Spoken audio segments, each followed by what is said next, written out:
সুধী দর্শক, 2024 সালের বসন্ত উৎসব পালন করার জন্য বসন্তের স্নিগ্ধতা প্রকৃতির রূপ দেখার জন্য এসেছিলাম সিআরপিতে।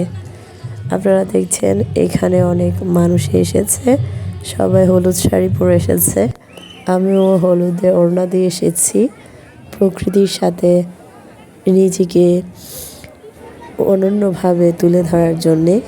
আপনারা দেখছেন সবাই খুব সুন্দর শাড়ি, হলুদ শাড়ি পরে বাচ্চারা এসেছে, বয়স্ক মহিলা সবাই এসেছে, সব ধরনের বয়সীরা এসেছে। তো সিআরবিতে সেখানে অনেক মানুষের ভিড় ছিল, আর এখানে অনেক স্টলও দিয়েছে। যারা কাপল তারা এসেছে একসাথে, দেখতে অনেক ভালোই লাগছে। আপনারা দেখছেন এই যে মৃৎশিল্প, মাটির যে শিল্পের দোকানটা, সেটা আমার চোখে পড়েছে, তাই সেখানে গেলাম মাটির হাঁড়ি পাতিল দেখার জন্যে। আমার খুব বেশি একটু ভালো লাগে দেশি ঐতিহ্য, লোকজ শিল্পগুলো দেখার জন্য।